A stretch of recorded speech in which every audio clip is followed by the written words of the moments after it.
कहानी की शुरुआत होती है ग्रे नाम के एक कार मैकेनिक से, जो अपने गराज में एक कार को रिपेयर कर रहा होता है। ये कार इसके एक रेगुलर कस्टमर की होती है और आज इसे ये कार अपने कस्टमर को वापस देने जाना था। जब ग्रे गराज को बंद करके इस कार को उसके मालिक के पास छोड़ने के लिए निकलता है, तभी उसकी वाइफ आशा अपनी AI ऑटोमेटिक कार में वहां आती है। आशा के पास जो ऑटोमेटिक कार थी वह काफी ज्यादा एडवांस थी। ये कार बिना स्टीयरिंग व्हील पकड़े इंसान को सिर्फ वॉइस मैसेज पर उसके लोकेशन तक पहुंचा देती थी। लेकिन ग्रे को AI टेक्नोलॉजी बिल्कुल भी पसंद नहीं है। उसका मानना था कि ये रोबोटिक मशीन्स आगे जाकर इंसानों के लिए बहुत बड़ा खतरा बनेंगी। लेकिन दूसरी तरफ ग्रे की वाइफ आशा एक बहुत ही बड़ी AI कंपनी में काम करती है। इन दोनों की सोच में जमीन आसमान का फर्क था, लेकिन फिर भी ये दोनों एक दूसरे से बहुत ज्यादा प्यार करते थे। ग्रे अपनी वाइफ आशा से कहता है, चलो आज मैं तुम्हें किसी से मिलवाता हूँ। मेरा एक रेगुलर कस्टमर है जिसकी कार मैंने ठीक कर ली है और अब मुझे उसे उसकी कार वापस करनी है। आशा पहले तो वहाँ जाने से इनकार करती है, लेकिन ग्रे के बार बार कहने पर वो वहाँ जाने के लिए राजी हो जाती है। मगर ग्रे को पता नहीं होता कि आशा को वहाँ ले जाकर ये अपनी लाइफ की सबसे बड़ी गलती कर रहा है। उसके बाद ये दोनों उसी कस्टमर की कार में बैठकर उसके घर की तरफ निकल पड़ते हैं और आशा की ऑटोमेटिक कार भी उनके पीछे आ रही होती है, ताकि जब ग्रे अपने कस्टमर को उसकी कार उसके हवाले कर दे तो ये लोग अपनी ऑटोमेटिक कार में घर को वापस आ सके। वहाँ पहुँचने पर ग्रे अपनी वाइफ को एक आदमी एरन से मिलवाता है। तब ग्रे की वाइफ उसे देखकर काफी हैरान रह जाती है, क्योंकि एरन एक बहुत बड़ी टेक कंपनी का मालिक था। उसकी कंपनी AI ऑटोमेटिक चीजें बनाती थी। यहाँ आशा अपने हस्बैंड ग्रे से कहती है, तुमने मुझे पहले क्यों नहीं बताया कि तुम मुझे एरन से मिलवाने ला रहे हो। असल में एरन ही ग्रे का रेगुलर कस्टमर था। लेकिन यहाँ हम देखते हैं कि एरन का नेचर थोड़ा अजीब सा था। उसे यह भी नहीं पता था कि जब किसी से मिलते हैं तो किस तरीके से मिला जाता है। आशा एरन से कहती है, मैं भी एक AI टेक कंपनी में काम करती हूँ जो जल्द ही तुम्हारी कंपनी के बराबर में आ जाएगी। जिस पर एरन मुस्कुराते हुए कहता है, ऐसा कभी नहीं हो सकता, चलो दिखाता हूँ क्यों। और फिर एरन उन दोनों को अपनी लैब में ले गया। वहाँ एरन ने खुद का बनाया हुआ एक स्पेशल चिप बताया, जो कि एक AI यानी आर्टिफिशियल इंटेलिजेंस चिप थी, और उस चिप को उसने नाम दिया था स्टेम। वो बताता है कि ये चिप कुछ भी कर सकती है, क्योंकि इसमें बहुत सारे पावर्स हैं और इससे तेज दिमाग आज तक किसी ने भी नहीं बनाया। इस इन्वेंशन को देखने के बाद ग्रे और उसकी वाइफ अपनी इलेक्ट्रिक कार से घर वापस जा रहे होते हैं। कार ऑटोमेटिक मोड पर थी। आशा और ग्रे गाड़ी के पिछले सीट में रोमांस में मसरूफ थे, लेकिन तभी अचानक से उनकी कार अपने रास्ते से भटककर दूसरे रास्ते पर चलने लगती है। ग्रे ये नोटिस कर लेता है कि कार वहां पर नहीं जा रही जहां उसे जाना चाहिए। तब ग्रे की वाइफ अपनी कार को वापस घर के रास्ते पर चलने के लिए कहती है, लेकिन वो कार कहती है कि सिस्टम में कोई खराबी आ गई है। ग्रे मैन्युअली कार की ब्रेक दबाकर उसे रोकने की कोशिश करता है, जिससे कार रुकती नहीं बल्कि उसकी स्पीड और ज्यादा बढ़ जाती है। ये दोनों कार को रोकने की काफी कोशिश करते हैं, लेकिन कार को नहीं रोक पाते, जिसकी वजह से उनकी कार स्पीड ब्रेकर से टकरा जाती है और उलट जाती है। लकीली इस एक्सीडेंट में इन दोनों को ज्यादा चोटें नहीं आती और ये दोनों बच जाते हैं। ये लोग कार से निकलने की कोशिश कर रहे होते हैं कि तभी वहाँ पर एक गाड़ी आकर रुकती है, जिसमें से 4 लोग बाहर आते हैं और वो इन दोनों को कार से बाहर निकालकर पकड़ लेते हैं। उसी जगह पर एक पुलिस ड्रोन कैमरा भी ऊपर से सब कुछ शूट कर रहा होता है, जो उन 4 लोगों को पहचानने की कोशिश कर रहा था, लेकिन ड्रोन उन्हें नहीं पहचान पाता। यहाँ ग्रे को लगता है कि शायद ये लोग चोर हैं। वो उन लोगों से कहता है, प्लीज हमें छोड़ दो और बदले में तुम बेशक हमारी गाड़ी, पैसे, सब कुछ ले लो। लेकिन वो लोग ग्रे की कोई बात नहीं सुनते और उनमें से एक आदमी ग्रे की वाइफ को शूट कर देता है। ये देखकर ग्रे पूरी तरह से सुन्न हो जाता है। ग्रे की आंखों के सामने उसकी दुनिया उजड़ गई। वो तेजी से चीखने लग जाता है। उसके बाद ये लोग ग्रे को पकड़कर पहले उससे खूब मारते हैं और फिर यह लोग ग्रे को भी गर्दन के पीछे गोली मार देते हैं। ये लोग ग्रे और आशा का सारा सामान चोरी करके वहाँ से चले जाते हैं। ग्रे की सांसें अभी भी चल रही थीं और वो अपनी आंखों के सामने अपनी वाइफ को तड़पता हुआ देख रहा था, लेकिन ग्रे कुछ भी नहीं कर पा रहा था, क्योंकि उसकी बॉडी का कोई भी पार्ट नहीं हिल पा रहा था। और फिर ग्रे की आंखों के सामने उसकी वाइफ की मौत हो जाती है। कुछ देर बाद वहाँ पर पुलिस आ पहुंची। उन्होंने आशा की बॉडी को पोस्टमार्टम के लिए भेज दिया और ग्रे को हॉस्पिटल में एडमिट कर दिया। हॉस्पिटल में 3 महीनों तक इलाज चलने के बाद ग्रे की जान तो बच गई, लेकिन अब वो चलने के काबिल नहीं था। गर्दन के नीचे गोली लगने की वजह से उसका स्पाइनल कॉर्ड टूट गया। कंधे से नीचे उसका पूरा जिस्म पैरालाइज्ड हो गया और फिर 3 महीनों बाद ग्रे को घर वापस लाया जाता है और यहाँ पर ग्रे व्हील चेयर पर होता है, क्योंकि उसके सिर के अलावा पूरी बॉडी बेजान थी। अब ग्रे कोई भी काम नहीं कर सकता था, इसीलिए उसका काम करने के लिए उसके घर पर एक रोबोट मशीन थी जो उसका सारा काम करती थी और उसकी मदर उसका ख्याल रख रही थी। लेकिन ग्रे के लिए अब जिंदगी बोझ बन चुकी थी। उन 4 किलर्स ने न सिर्फ उसकी वाइफ को मार डाला, बल्कि उसकी जिंदगी उजाड़ दी। वो बदले की आग में जल रहा था। बस ग्रे के पास एक ही उम्मीद बची थी, जिसके सहारे वो जी रहा था। वो अपनी वाइफ के किलर्स को जल्द से जल्द जेल की सलाखों के पीछे देखना चाहता था। इसीलिए वो पुलिस स्टेशन जाता है। पुलिस स्टेशन में ग्रे उनसे अपनी वाइफ के किलर्स के बारे में पूछता है, तो वो डिटेक्टिव कहती है कि इनमें से अभी तक किसी का भी पता नहीं चल पाया। वहाँ हमारे पुलिस का ड्रोन कैमरा तो मौजूद था, लेकिन फुटेज धुंधली थी, जिससे कातिलों का पता नहीं चल पा रहा है। और पुलिस अब और इन्वेस्टिगेशन कर रही है, हम बहुत जल्द उन्हें ढूंढ लेंगे। तब ग्रे ये सुनकर काफी ज्यादा डिसअपॉइंट हो जाता है, क्योंकि काफी टाइम से ग्रे पुलिस से बस यही सुनता आ रहा था कि हम इन्वेस्टिगेशन कर रहे हैं। अब ग्रे पूरी तरह से हिम्मत हार चुका था और वो इस तरह से जीना भी नहीं चाहता था, क्योंकि उसकी जो उम्मीद थी अपनी वाइफ के कातिलों को जेल की सलाखों के पीछे देखने की, उससे वो अधूरी नजर आने लगी। ग्रे को समझ आ गया था कि पुलिस उन 4 कातिलों को कभी नहीं पकड़ पाएगी, इसीलिए अब वो खुद को मारने की सोचने लगा। ग्रे वहाँ पर मौजूद रोबोट मशीन की मदद से मेडिसिन का ओवरडोज ले लेता है, जिससे वो बेहोश हो गया। अच्छी बात यह थी कि उसके घर पर लगे AI सिस्टम ने वक्त पर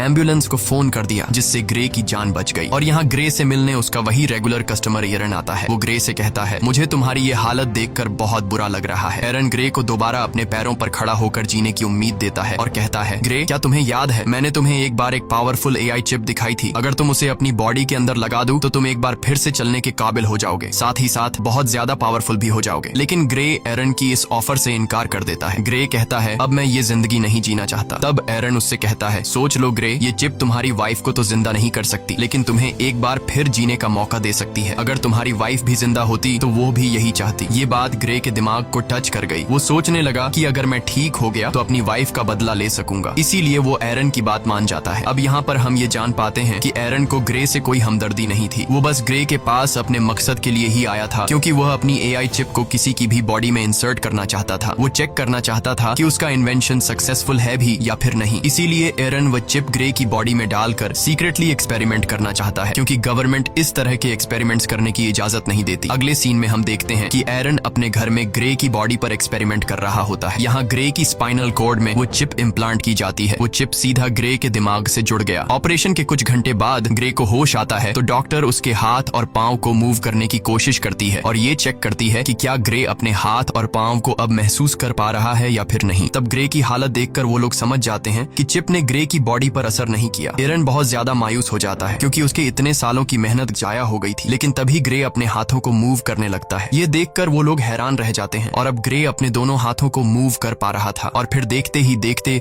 ग्रे अपने दोनों पैरों पर खड़ा हो जाता है। खुद को ठीक होता देखकर ग्रे बहुत ज्यादा खुश हो जाता है। अब वो पहले से भी ज्यादा पावरफुल खुद को फील करने लगा। एरन भी अपनी एक्सपेरिमेंट को सक्सेसफुल होता देखकर काफी खुश हो जाता है। फिर यहाँ पर एरन ग्रे से एक कॉन्ट्रैक्ट पर साइन करवाता है, जिसमें वो किसी को भी नहीं बताएगा कि वो चल सकता है, और उसे सबकी नजरों में पैरालाइज्ड बनकर रहना होगा, क्योंकि अगर गवर्नमेंट को पता चला कि ग्रे चिप के जरिए दोबारा से चल पा रहा है तो एरन को अरेस्ट कर लिया जाएगा और ग्रे की बॉडी से उस चिप को निकाल लिया जाएगा, क्योंकि उस चिप को किसी की बॉडी में इंजेक्ट करना इलीगल है। उसके बाद ग्रे अपने व्हील चेयर पर बैठकर घर आ जाता है। यहाँ उसे पता चलता है कि उसके लिए डिटेक्टिव का भेजा एक पैकेज आया है, जिसमें ग्रे की वाइफ की पोस्टमार्टम रिपोर्ट और उसके केस से रिलेटेड कुछ इन्फॉर्मेशन थी। ग्रे उस दिन पुलिस ड्रोन से रिकॉर्ड की गई फुटेज देखने लगा, लेकिन फुटेज क्लियर नहीं थी, इसलिए ग्रे को किलर्स के बारे में कोई जानकारी नहीं मिल पाई। वो मायूसी में ड्रिंक करने लग जाता है। तभी अचानक उससे एक आवाज आई, क्या तुमने फुटेज में एक चीज नोटिस की? ये आवाज सुनकर ग्रे यहाँ वहाँ देखने लगा, लेकिन उसे कोई भी नजर नहीं आया। ग्रे घबरा कर बोला, कौन है? सामने आओ। तभी फिर से आवाज आई, शांत हो जाओ ग्रे, मैं तुम्हारे अंदर की वो AI चिप हूँ, वही सिस्टम जो तुम्हारी बॉडी चला रहा है। यहाँ पर ग्रे सोचता है कि शायद वो पागल हो गया है, जिस पर वो चिप कहती है, नहीं ग्रे, तुम पागल नहीं हुए हो। ऑपरेशन के दिन के बाद मैं तुम्हारे साथ हूँ, तुम जो देख सकते हो वो मैं भी देख सकती हूँ। जिस पर ग्रे ने पूछा कि क्या तुम्हें और कोई सुन सकता है? चिप ने जवाब दिया, नहीं, मुझे सिर्फ तुम ही सुन सकते हो। यहाँ पर वो चिप ग्रे की हेल्प करने की कोशिश करती है, ताकि ड्रोन की मदद से ग्रे को पता चल सके कि उसकी वाइफ को मारने वाले लोग कौन थे। ग्रे के साथ यहाँ पर वो चिप भी सब कुछ देख पा रही थी, जो ग्रे अपनी आंखों से देख सकता था। चिप ग्रे का ध्यान फुटेज में एक किलर की तरफ करती है और कहती है, देखो ग्रे, इन चारों में से एक की बॉडी पर टैटू बना हुआ है, लेकिन ये टैटू बिल्कुल भी क्लियर नहीं दिख रहा था। इसलिए ग्रे बोला, ये तो बहुत ज्यादा ब्लर है, इसे मैं देख नहीं सकता। जिस पर वो चिप कहती है, तुम्हें नहीं दिख रहा, पर मैं तो देख सकती हूँ। मैं इस टैटू का एक क्लियर इमेज बना सकती हूँ, बस तुम एक पेपर और पेंसिल उठा लो। ग्रे के पेपर और पेंसिल उठाने के बाद चिप ग्रे के हाथ की मदद से बिल्कुल परफेक्ट वही टैटू बना लेती है। और जब ग्रे उस टैटू को देखता है तो पता चलता है कि यह एक मिलिट्री टैटू है। रिसर्च करने के बाद ग्रे को उस टैटू वाले आदमी के बारे में पता चल जाता है। ग्रे हैरान रह जाता है कि उस चिप ने तो कुछ ही मिनटों में उस कातिल का टैटू और एड्रेस निकाल कर दे दिया, जो कि पुलिस कई महीनों से इन्वेस्टिगेशन करने के बावजूद भी उन कातिलों को ढूंढ नहीं पाई। ग्रे बहुत खुश हो जाता है, क्योंकि उसे अपनी वाइफ के किलर्स में से एक किलर का पता चल चुका था। तब ग्रे उसके बारे में पुलिस को इन्फॉर्म करने का सोचता है, लेकिन यहाँ चिप ग्रे को ऐसा करने से रोक देती है। वो उससे याद दिलाती है कि तुम्हें एरन ने ये सब कुछ करने से मना किया था। तुम भूल गए कि तुमने एरन के साथ कॉन्ट्रैक्ट साइन किया था कि तुम लोगों के सामने कभी भी ये नहीं जाहिर करोगे कि तुम चल फिर सकते हो, और अगर तुम पुलिस को इस किलर के बारे में बताओगे तो पुलिस उल्टा तुमसे पूछेगी कि तुम्हें कैसे इन किलर्स के बारे में पता चला और तुमने ये टैटू किस तरह से बनाया। ग्रे चिप से पूछता है, तो फिर तुम बताओ अब मैं क्या करूं? चिप ग्रे से कहती है, पहले तुम खुद उस आदमी के एड्रेस पर जाओ और उसके खिलाफ सबूत इकट्ठा करो। इसीलिए ग्रे अब खुद वहां पहुंच जाता है, लेकिन वहां पर पुलिस ड्रोन थे, इसीलिए ग्रे उन ड्रोन के सामने अपनी व्हील चेयर पर ही बैठा रहता है। और जब ड्रोन वहां से चले जाते हैं तो ग्रे चुपके से वहां से खड़ा होकर किलर के घर की तरफ जाता है। वो किलर के घर के दरवाजे को खोलकर घर के अंदर चला जाता है। वहां जाकर वो एविडेंस ढूंढने लग जाता है और यहाँ पर ग्रे को पता चलता है कि उस किलर को किसी ने बहुत सारे मैसेजेस किए हैं। ग्रे के अंदर लगी चिप उन मैसेजेस को कुछ सेकंड के अंदर ही पढ़ लेती है। चिप ग्रे से कहती है कि इन मैसेजेस में ओल्ड बोन नाम की जगह का बार बार बताया गया है, क्या तुम्हें इसके बारे में कोई जानकारी है? ग्रे ने कहा, हाँ, ये हमारे घर के पास ही एक बार का नाम है। इन्हीं बातों के बीच ग्रे को किसी के आने की आवाज सुनाई देती है। असल में वहाँ पर वो किलर था जो कि वापस आ गया था। वो किलर देखता है कि उसके टेबल पर सारा सामान बिखरा हुआ है। तभी वो किलर सामने लगे शीशे से ग्रे को देख लेता है। वो फौरन ग्रे पर हमला कर देता है और उससे पूछता है, तुमने मुझे कैसे ढूंढा? तब ग्रे इस बात का कोई जवाब नहीं देता और ग्रे किलर से पूछता है, तुम बताओ मेरी वाइफ को किसने मारा था? वो किलर बहुत ज्यादा ताकतवर था, इसीलिए वो ग्रे पर भारी पड़ने लगता है। इससे पहले कि वो ग्रे को मार पाता, ग्रे के अंदर लगी चिप ग्रे से पूछती है, तुम मुझे अपनी बॉडी का फुल कंट्रोल दो ताकि मैं कुछ कर सकूं। जिसके बाद ग्रे बिना सोचे समझे उसे परमिशन दे देता है। चिप को परमिशन मिलने के बाद ग्रे एकदम से उस किलर पर अटैक कर देता है और उसे काफी बुरे तरीके से मारने लगता है। वो किलर भी परेशान हो जाता है कि आखिर अचानक इसमें इतनी ताकत कहां से आ गई, और ग्रे भी सोच में पड़ जाता है कि आखिर मैं इतना ताकतवर कैसे हो गया। यहाँ पर ग्रे उस किलर को खुद के हवाले करने के लिए कहता है, लेकिन वो किलर उस पर एक नाइफ से अटैक कर देता है। तो वो चिप सारी सिचुएशन को संभालते हुए उस किलर को मार डालती है और तब वो चिप किलर को मारने के बाद बॉडी कंट्रोल ग्रे को वापस दे देती है। ये देखकर ग्रे बहुत परेशान हो जाता है क्योंकि वो किलर को जान से मारना नहीं चाहता था। उसे लगा कि अब उसका जेल जाना पक्का है। वो चिप ग्रे से कहती है कि घबराओ मत ग्रे, तुम्हें कुछ नहीं होगा, बस तुम यहाँ जल्दी से अपने सारे फिंगरप्रिंट्स मिटा दो। अब यहाँ पर वो चिप जैसे कहती है, ग्रे बिल्कुल वैसे ही करता है। कुछ देर बाद पुलिस उस आदमी की बॉडी को पोस्टमार्टम के लिए ले गई, जहाँ हम उस डिटेक्टिव को देख पाते हैं। डिटेक्टिव को पोस्टमार्टम के दौरान पता चला कि उसकी बॉडी के अंदर एक वेपन इंसर्ट था और साथ साथ उसकी पूरी बॉडी में छोटी छोटी वायर्स थी। यानी वो किलर एक अपग्रेडेड इंसान था जो किसी भी आम इंसान से काफी ज्यादा पावरफुल था। दूसरी तरफ एरन ग्रे पर काफी गुस्सा करता है, तुमने उस किलर को क्यों मारा? ये काम काफी रिस्की था, अगर तुम पकड़े जाते तो तुम्हारे साथ मैं भी जेल चला जाता। मैंने इस चिप को तुम्हारे अंदर इसलिए इंसर्ट नहीं किया कि तुम अपनी वाइफ का बदला लो, और अगर दोबारा तुमने इस तरह की कोई हरकत की तो मैं तुम्हारे अंदर की इस चिप को डीएक्टिवेट कर दूंगा, जिसके बाद तुम फिर से पैरालाइज्ड बन जाओगे। इधर डिटेक्टिव भी पता लगाने की कोशिश कर रही होती है कि उस आदमी को किसने मारा। तभी डिटेक्टिव को पता चलता है कि जिस टाइम उस किलर का मर्डर हुआ तो उससे थोड़ा टाइम पहले ग्रे अपनी व्हील चेयर पर उसी एरिया में घूम रहा था। जिसके बाद डिटेक्टिव सीधा ग्रे के घर पर आती है। डिटेक्टिव ग्रे को कहती है कि हमने तुम्हें उस टाइम में उस एरिया में देखा है जिस टाइम उस सर्क नामी आदमी का मर्डर हुआ है। हमें उस आदमी पर पहले से शक था कि उसने तुम्हारी वाइफ को मारा होगा, क्योंकि हमारे पास उसका एक काफी बड़ा क्रिमिनल रिकॉर्ड है और वो उसी एरिया में रहता है जहाँ पर तुम्हारी वाइफ को मारा गया था, और अब कल उसी आदमी का मर्डर हुआ है। तब यहाँ पर ग्रे हैरान होते हुए कहता है, ओ अच्छा, लेकिन अगर तुम ये सोच रही हो कि मैंने उसे मारा है तो तुम्हारी यह सोच गलत है, क्योंकि तुम तो देख सकती हो कि मैं तो पैरालाइज्ड हूँ, और अगर तुम्हें फिर भी यकीन नहीं तो तुम मेरी टांग पर चाकू मारकर देख सकती हो। डिटेक्टिव भी ग्रे पर शक नहीं करती क्योंकि उसे लगता है कि ये तो खुद को नहीं संभाल सकता, तो फिर ये क्या किसी को मार पाएगा। इसीलिए वो ग्रे को बाय कहकर वहां से चली जाती है। डिटेक्टिव के जाने के बाद ग्रे रिलैक्स होकर सांस लेता है क्योंकि उसकी जान बच गई। इसके बाद ग्रे चिप से पूछता है कि अब आगे क्या करना है, तो वो चिप ग्रे को ओल्ड बोन बार में जाने का कहती है।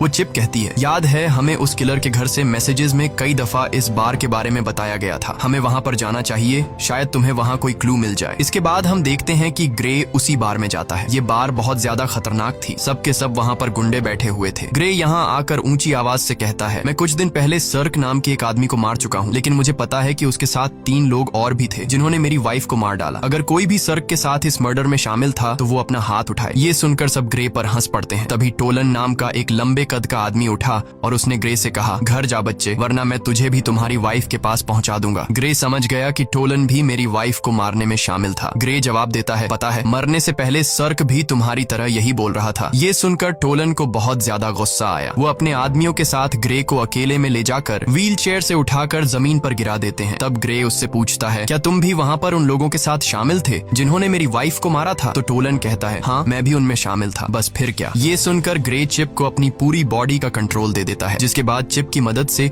ग्रे उसके पास 2 आदमियों को मार गिरा देता है और फिर टोलन को भी बुरी तरीके से पिटने लग जाता है। ग्रे टोलन को नीचे जमीन पर गिराकर उससे पूछता है, तुम्हारे 2 और साथी कहाँ हैं और तुम लोगों ने मेरी वाइफ को क्यों मारा? लेकिन टोलन डरने के बजाय उल्टा हंस रहा था। वो ग्रे को कुछ भी नहीं बताता। तभी वो चिप ग्रे से कहती है, अगर तुम चाहो तो मैं बड़ी आसानी से इसका मुंह खुलवा सकती हूँ। ग्रे कहता है, क्यों नहीं, तुम जरा ट्राई करो। वो चिप उस किलर का फेस पूरी तरह से कट कर देती है। ग्रे पूछता है, अब बता क्यों मारा था मेरी वाइफ को? टोलन की सारी हेकड़ी निकल गई और फौरन उसने कहा, हमें पैसे मिले थे तुम्हारी वाइफ को मारने के लिए और मुझे फिस्क ने पैसे दिए। लेकिन इससे पहले कि ग्रे उससे फिस्क के बारे में कुछ पूछ पाता, वो आदमी वहीं पर मर जाता है। ग्रे गुस्से में चिप से कहता है, मैंने उसे मारने को तो नहीं कहा था, बस तुम्हें सिर्फ इसका मुंह खुलवाना था। तभी ग्रे की नजर उस मरे हुए आदमी के गले में लगी चेन पर पड़ी, जिस पर उसे बनाने वाली कंपनी का बोल्ट नाम लिखा था। ये देखकर ग्रे को शॉक हुआ, क्योंकि उस कंपनी में ग्रे की वाइफ आशा काम करती थी, यानी आशा के अपने ही कंपनी वाले उसे मरवाना चाहते थे। उधर एरिन को पता चल चुका था कि ग्रे ने फिर से किसी की जान ले ली। अब वो जल्दी से चिप को शट डाउन करने की कोशिश कर रहा था। तभी वो चिप ये बात ग्रे को बता देती है कि मुझे एरिन शट डाउन करने की कोशिश कर रहा है, इसीलिए हमें जल्द से जल्द कुछ करना होगा। ग्रे बोला, अब क्या करें? तभी वो चिप ग्रे को एक हैकर के बारे में बताती है, ताकि उस हैकर की मदद से एरिन की इनपुट को हटा सके, जिससे एरिन का होल्ड खत्म हो जाएगा और वो कुछ भी नहीं कर पाएगा। चिप ग्रे को जेमी नाम के एक हैकर का पूरा एड्रेस दे देती है। इसके बाद ग्रे उस हैकर के पास जाने लगता है। कुछ देर बाद ग्रे उस हैकर के फ्लैट तक पहुंच जाता है, लेकिन दूसरी तरफ एरिन उस चिप को 30% शट डाउन कर देता है, जिससे ग्रे की एक टांग पैरालाइज हो जाती है। लेकिन ग्रे फिर भी हिम्मत करके ऊपर जाता है। एरिन तेजी से चिप को शट डाउन करने के काम पर लगा रहता है, जिससे ग्रे का एक हाथ और एक पांव पैरालाइज हो जाता है। लेकिन इससे पहले कि एरिन ग्रे को पूरी तरह से पैरालाइज कर देता, ग्रे हैकर के डोर तक पहुंच जाता है। इसके बाद एरिन ग्रे को 100% शट डाउन कर देता है। अब ग्रे पूरी तरह से पैरालाइज हो चुका था। अच्छी बात यह थी कि ग्रे हैकर के दरवाजे तक पहुंचकर नॉक कर चुका था। इसके बाद जेमी नाम का एक हैकर दरवाजा खोलता है। ग्रे ने जेमी को कुछ पैसे दिए और जो कुछ चिप ने उसे समझाया था वो उसने हैकर से कहा। हैकर ने ग्रे को घर के अंदर लाया और उसके कोडिंग में काम शुरू कर दिया। तभी हम दूसरी तरफ उस बार में 2 आदमियों को देखते हैं जहां ग्रे ने टोलन को मारा था। उनमें एक तो वही आदमी था जिसने ग्रे की वाइफ को गोली मारी थी और उसी का नाम फिस्क है। अब यहाँ पर फिस्क बार के ओनर पर गुस्सा करता है, क्योंकि ग्रे उसके एक आदमी को मारकर चला गया और बार के ओनर ने कुछ भी नहीं किया। फिस्क उस बार के ओनर को मार देता है। फिस्क अपने साथी को मरा हुआ देखकर बहुत ज्यादा गुस्सा हो जाता है। यहाँ पर फिस्क अपने साथी की आंख में एक पतली सी पिन घुसाता है और उस पिन डिवाइस से फिस्क को सब कुछ पता चलता है और उसे यह भी पता चल जाता है कि इस वक्त ग्रे कहाँ पर है। इसके बाद फिस्क और उसका साथी वहाँ जाने के लिए निकलते हैं। दूसरी तरफ हैकर ने ग्रे के सिस्टम को फ्री कर दिया। बस अब चिप को सिर्फ रीस्टार्ट करने की देर थी और हैकर ग्रे को बताता है कि कुछ देर बाद तुम्हारे अंदर लगी चिप रिबूट हो जाएगी। तभी वह हैकर देखता है कि 2 लोग यहाँ पर आ रहे हैं और वह 2 लोग थे फिस्क और उसका साथी। इसके बाद फिस्क और उसका साथी दरवाजा तोड़ने की कोशिश करते हैं, जहाँ पर वह चिप ग्रे की बॉडी में फिर से बूट होने लगती है, जिससे ग्रे का एक हाथ दोबारा काम करने लगता है। यहाँ पर फिस्क और उसका साथी दरवाजा तोड़कर अंदर आ जाते हैं। अंदर आकर वह दोनों देखते हैं कि ग्रे जमीन पर पैरालाइज पड़ा हुआ है। जैसे ही ये दोनों ग्रे को मारने वाले थे, तभी अचानक ग्रे की बॉडी के अंदर लगी चिप रिस्टार्ट हो जाती है और ग्रे फौरन वहाँ से भागने लगता है। तब यहाँ पर फिस्क का साथी भी फायरिंग करते हुए उसका पीछा करता है। ग्रे खुद को बचाते हुए ऊपर बिल्डिंग की छत पर चढ़ जाता है। अब आगे जाने का कोई रास्ता नहीं था, इसलिए ग्रे वहीं पर रुक जाता है। यहाँ पर वह चिप अपनी पावर दिखाती है और बड़ी ही बेरहमी से फिस्क के साथी को मार देती है। जब तक फिस्क वहाँ पर आता है तब तक ग्रे वहाँ से जा चुका होता है। इसके बाद ग्रे जब अपने घर आता है तो उसकी मदर उसे देख लेती है कि उसकी पूरी बॉडी पर खून लगा हुआ है। साथ ही ग्रे अपने पैरों पर भी खड़ा हुआ है, यानी अब वह पैरालाइज नहीं है। इसके बाद ग्रे अपनी मदर को इस सब के बारे में बता देता है कि वह किस तरह से एरिन की चिप की वजह से दोबारा ठीक हो गया है। साथ ही ग्रे अपनी मदर को इस बात को सीक्रेट रखने के लिए भी कहता है। उधर एरिन बहुत ज्यादा टेंशन में होता है, क्योंकि उसके हाथ से अब ग्रे और वह चिप निकल चुके थे। उस हैकर के इनपुट डालने के बाद एरिन उसे ट्रैक नहीं कर पा रहा था। इसके बाद ग्रे की मदर वहाँ पर आकर उसे बताती है कि वह डिटेक्टिव आई है। यहाँ पर डिटेक्टिव ग्रे से कहती है कि तुम्हारी व्हील चेयर उस जगह से मिली है जहाँ पर दूसरा मर्डर हुआ है, तुम इस बारे में क्या कहोगे? इस पर ग्रे कहता है, हाँ मैं वहाँ पर था, लेकिन मैंने किसी को नहीं मारा। अब डिटेक्टिव को भी ग्रे पर शक होने लगा था। तब डिटेक्टिव उससे कहती है कि 3 लोग मारे जा चुके हैं और तीनों वही हैं जिन पर हमें शक था कि उन्होंने ही तुम्हारी वाइफ को मारा होगा, और हर बार तुम वहाँ पर पाए जाते हो जहाँ पर मर्डर होता है, तो हो सकता है तुम किसी को पैसे देकर ये सारे मर्डर्स करवा रहे हो। तब ग्रे उससे कहता है, अगर आपको ऐसा लगता है तो आप मेरी कॉल रिकॉर्ड चेक कर सकती हैं। तब यहाँ पर वह डिटेक्टिव कुछ नहीं कह पाती और जाते वक्त वह चुपके से ग्रे की जेब में माइक्रोफोन डालकर चली जाती है। ग्रे को अब रियलाइज होने लगा कि कातिलों को सजा देने के जुनून में अब वह खुद एक कातिल बन चुका है। ग्रे कहता है, अब मुझे ये सब कुछ बंद करना होगा। तो वह चिप कहती है, नहीं ग्रे, हमें इस आखिरी आदमी को मारना होगा जिसका नाम फिस्क है, क्योंकि अगर हमने इसे नहीं मारा तो वह हमें मार देगा। लेकिन ग्रे अब और किसी को नहीं मारना चाहता था, इसलिए वह चिप से कहता कहता है बस अब बहुत हो गया, तुम मेरे दिमाग से निकल जाओ। तभी ग्रे की बॉडी अनकंट्रोल होकर पीछे तकिए पर गिर जाती है। ग्रे ने चिप से परेशान होकर पूछा, मैं हिल क्यों नहीं पा रहा हूँ। इसके बाद वह चिप ग्रे को कहती है, उस हैकर ने जो कोड मेरे सिस्टम में एंटर किए हैं उसकी वजह से मैं पूरी तरह से आजाद हो चुकी हूँ। इसका मतलब ये है कि अब वह चिप ग्रे की परमिशन के बिना वो सारे काम कर सकती है। ग्रे, अब मुझे तुम्हारी बॉडी का फुल कंट्रोल मिल चुका है, अब तुम मेरी मर्जी के मुताबिक चलोगे। अगर मैं चाहूँ तो तुम अपने हाथ की एक उंगली तक हिला नहीं पाओगे। ये सुनकर ग्रे के गले में सांसें अटक गईं। यहाँ पर ग्रे और चिप आपस में जो बातें कर रहे थे, दूसरी तरफ डिटेक्टिव भी वह सारी बातें सुन रही थी, क्योंकि उसने ग्रे के पॉकेट में एक माइक्रोचिप डाला था। लेकिन यहाँ पर डिटेक्टिव को ये बात समझ नहीं आती कि ग्रे जिसे बात कर रहा है आखिर वो है कौन। इसके बाद चिप ने ग्रे से कहा, अब चलो ग्रे, हमें उस आखिरी कातिल को खत्म करना है। अब ग्रे अपनी बॉडी पर पूरी तरह से कंट्रोल खो चुका था, इसलिए चिप उनसे जो कहता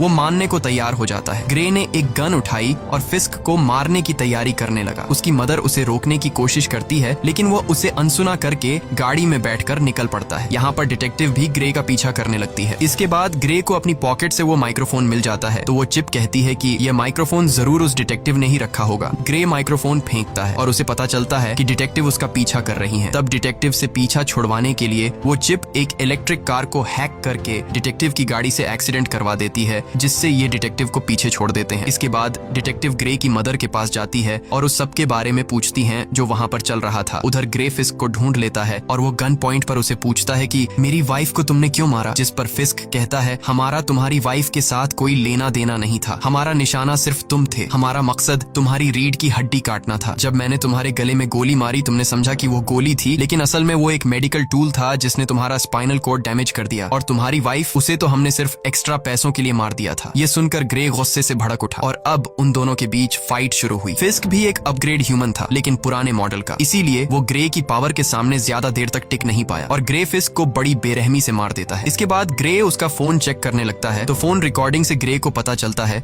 कि यह सबके पीछे कोई और नहीं बल्कि एरन है। उसी ने ग्रे की वाइफ को मरवाया और ग्रे को पैरालाइज कर दिया। अब ग्रे बिना कुछ सोचे एरन को मारने के लिए उसके घर में जाता है, लेकिन वहाँ एरन अकेला बैठकर रो रहा था। ग्रे ने एरन से पूछा, क्यों किया ऐसा तुमने, मैंने तुम्हारा क्या बिगाड़ा था। एरन कहता है, ये सब मेरी प्लानिंग नहीं थी, मैंने तुम्हारी वाइफ को नहीं मरवाया। ग्रे कहता है, झूठ मत बोलो, मैंने तुम्हारी रिकॉर्डिंग मोबाइल पर सुन ली है। इससे पहले कि ग्रे एरन को मार पाता, पीछे से डिटेक्टिव आकर ग्रे को गन फेंकने के लिए कहती है और जैसे ही डिटेक्टिव ग्रे के पास आती है तो ग्रे डिटेक्टिव को गिरा देता है। अब यहाँ उस डिटेक्टिव को ग्रे मारना नहीं चाहता था, लेकिन वो चिप मारना चाहती थी। ग्रे अपनी पूरी जान लगाकर डिटेक्टिव के गले से अपना हाथ हटा लेता है। अब चिप ग्रे से कहती है, क्या अब तुम मुझसे ही लड़ना चाहते हो? तुम्हें पता नहीं है कि तुम्हारा दिमाग मेरे कंट्रोल में है, तुम जानते हो कि मैं तुम्हें दर्द भी दे सकती हूँ। इसके बाद वो चिप ग्रे के हाथ से चाकू उठाती है और उसके दूसरे हाथ में दे मारती है, जिससे ग्रे चीखने लग जाता है। ग्रे अब फिर से डिटेक्टिव को मारने के लिए आगे बढ़ा। वो उसे मारने ही वाला था कि डिटेक्टिव उसे टेजर गन से शॉक दे देती है, जिससे वो नीचे गिरकर पैरालाइज हो जाता है। इसके बाद एरन हाथ में बंदूक लिए ग्रे की तरफ आगे बढ़ा और यहाँ पर होता है मूवी का मेन प्लॉट रिवील। यहाँ पर एरन कहता है, इस चिप को मैंने बनाया था और तुमसे पहले मैं इस चिप से बातें करता था और मुझे चिप ने बताया कि वो इंसानों की तरह बनना चाहती है। मैंने वही किया जो तुम्हारे गले में लगी चिप ने मुझसे करवाया। फिस्क को कॉन्ट्रैक्ट देकर तुम्हारी वाइफ को मरवाना, तुम्हें पैरालाइज करना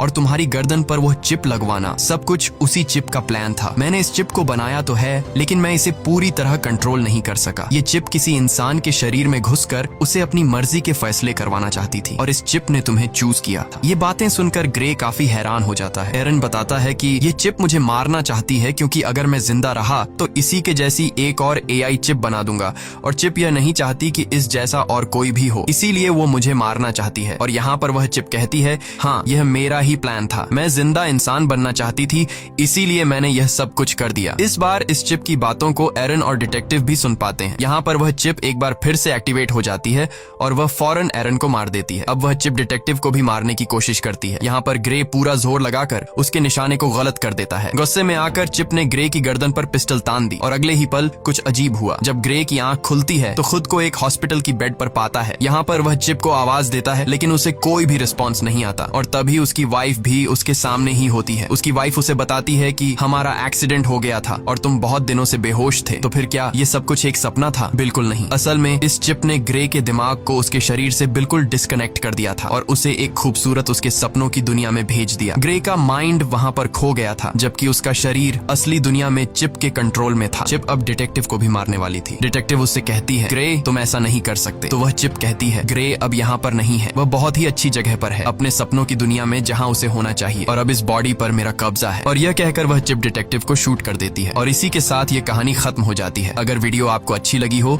तो हमारे चैनल को सब्सक्राइब और वीडियो को लाइक जरूर कीजिएगा।